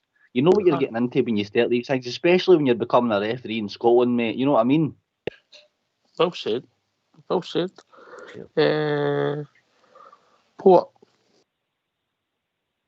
He's right. Stardog's right. He's 100%, mate. I found it very strange, like I touched on a minute ago. I've never seen anything like this. All we asked for, Oxshire, as simple as any footballing guy would, is honesty and integrity for referees. Play the game and play it fair. The two teams in the park are the exact same. A good referee, Oxshire, you probably notice yourself, you never really see them in a game. They make an odd decision here and there, but they don't really get involved. They're usually on the fringes. You very rarely hear them, see them really involved in the game. Over the last few years, any referee, in my opinion, refereeing Rangers games, mate, are heavily involved. They're in my players' faces, pointing at it. I don't know, but in my opinion, we're just treated different, mate. That's the bottom line. It's about time some, integrity and honesty was brought to the forefront. And somebody should speak to me about it. Interviewing these guys. If they want to speak, I want to do interviews now. We'll know what they say. They make decisions wrong decisions or unfair decisions. Interview them after the game and ask them why he made them decisions. If they want to make themselves on TV, let's ask these guys. So what did you make that decision for? Let's call them out. Let's call them Aye, out. Yeah. And don't forget, you'll probably see the compliance officer on full use this year as well. Oh, he's hinted on that. I hinted on that. Sorry, folks. Sorry, I'm okay. No, you're okay, pal. It's just sorry, on you go, Albert. I'm finished. The SFA, are they going to pull him for this? Has he taken permission to go out and start talking about this? I mean, that's ridiculous what he was saying today. And I'm saying to myself, you should be suspended for a season for that nonsense. You're basically telling everybody what you're going to be doing here. Should be sin died, mate. It's shocking. It's absolutely disgraceful. So what he's basically telling you is they've won 10 in a row. Forget about turning up. They're winning 10 in a row. That's what I took out of that. An absolute clown, man. He really is. Neil Doncaster also came out and said he was seen as saying the day that when the Hearts Dundee fixture came out for the Championship, he came out and said, that's not the fixture I want it. So these guys get away with saying and doing whatever they want now, mate. How's Neil Doncaster allowed to say that? I know it's kind of off subject, but how are these folk allowed to come out and do these things and say these things? They're supposed to be neutral. No, they're anything but neutral. They're not even trying to hide. They're no neutral now. I bet you'll get these scum fans all still greeting and moaning the things don't go their way, you know what I mean?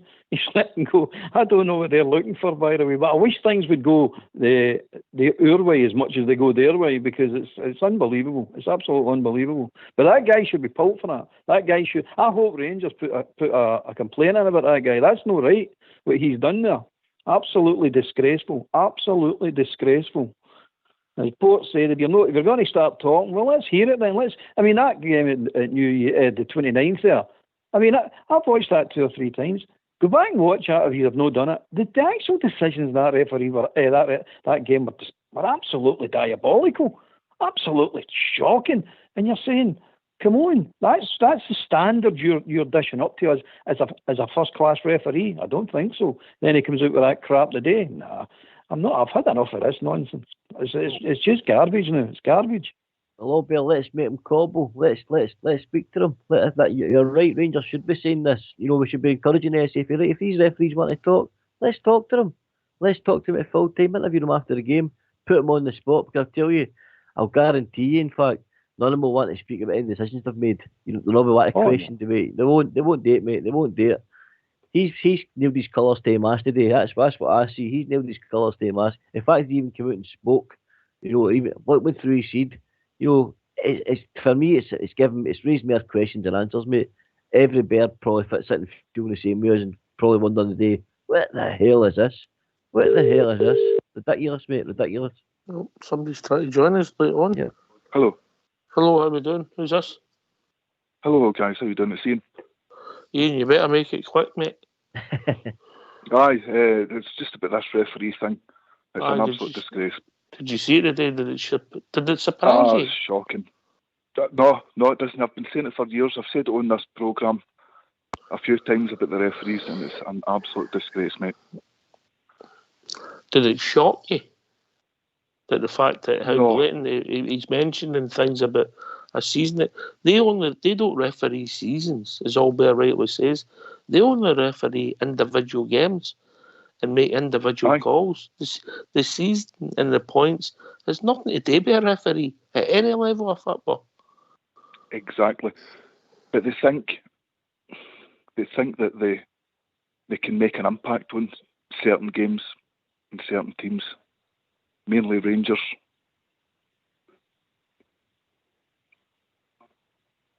Jim, we're not asking, I know what you're saying, mate, we're not, and I know you're going to agree with us, we're not asking for favours. We're asking to be refereed properly. We just want a fair crack at this. That's all we're wanting. Give us a fair crack at this.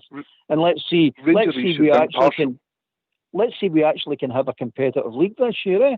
Instead of what we've been having for the last 10 years. A lot of nonsense. And by the way, they're not going for 10 in a row anyway. This narrative, I fell into there myself. This narrative is crap. They're not going for 10 in a row. That was busted the last season there when they hunt them that league. And absolutely. So they're crap. They're going the same for us. You're going for 1 in a row this year. We're going for 55. See, if they think that they're going for 10 in a row, it's just that's their mentality, mate. They're just stupid, know what I mean? I'll tell you, Oxy, I see all this crap that we're throwing at, every single season. It seems to be, we should, I don't know, for me, I would use it as a tool to galvanise me and drive me on. I would, mate. I would be sitting in the dressing room as a captain, and I'd be reminding the players what sort of crap we put up with. I'd be firing them up and saying to them, right, let's take it out that clown in the middle's holiday. Let's go and destroy this mob. Absolutely destroy them and take it out of his hand. That's the only way you shut these guys up, Ox, here. You shut the guy in the middle up, you go out and they play your game and you win for the Glasgow Rangers. And that'll get you to 55, mate. I'm telling you. You shut that guy in the middle up, you take all doubt away, you go and win your matches, and we'll be there. We'll be there, mate. When you think back to the game in the 29th, which at the time was the biggest game for a long time for us. You think back at the penalty, you go, you think back of the goal they got, and then you think back of the penalty we never got with a Rebo in front of him, similar, pulling the jersey, but even worse. Yeah. You think back to the Morelos sending off what had been on in the game. It was just an unbelievably bad performance. And how we could say that was because we won the match. It's no sour grapes when you win the match, Albert. That's it. That's exactly it, mate. I mean, that holds the credence. You're sitting saying to yourself, anybody, any fair-minded football supporter, just watch that game and watch particularly his performance. And your own team, if you don't support your own team, you'd be sitting going, I would hate a referee to have a performance like that against my team, because it was disgraceful. It's got to be right up there, one of the worst performances I've ever seen as a referee. He let that crowd get to him. He let the occasion get to him, and that's what he's telling you this time now. I'm going to let this get to me again. What about the 250 tackle by Christie on Goldson in the box? Aye. And he did it for fit up for Goldson. Unbelievable. Or the offside goal in the cup final. Yep. There's a catalogue. There's a catalogue of those guys. Anyway, lads, we've reached that time of the evening. Superb. Really? Oh. Aye, we were going to stay on a bit later than you came in. Set your alarm, Ian. Set your alarm at 9 o'clock. Did you say you're caught? There's a lot of things going on, mate. But you need to get an alarm, mate. Anyway, can I thank everybody who called in? Too numerous of callers again. All the lads that's called in. Some great calls.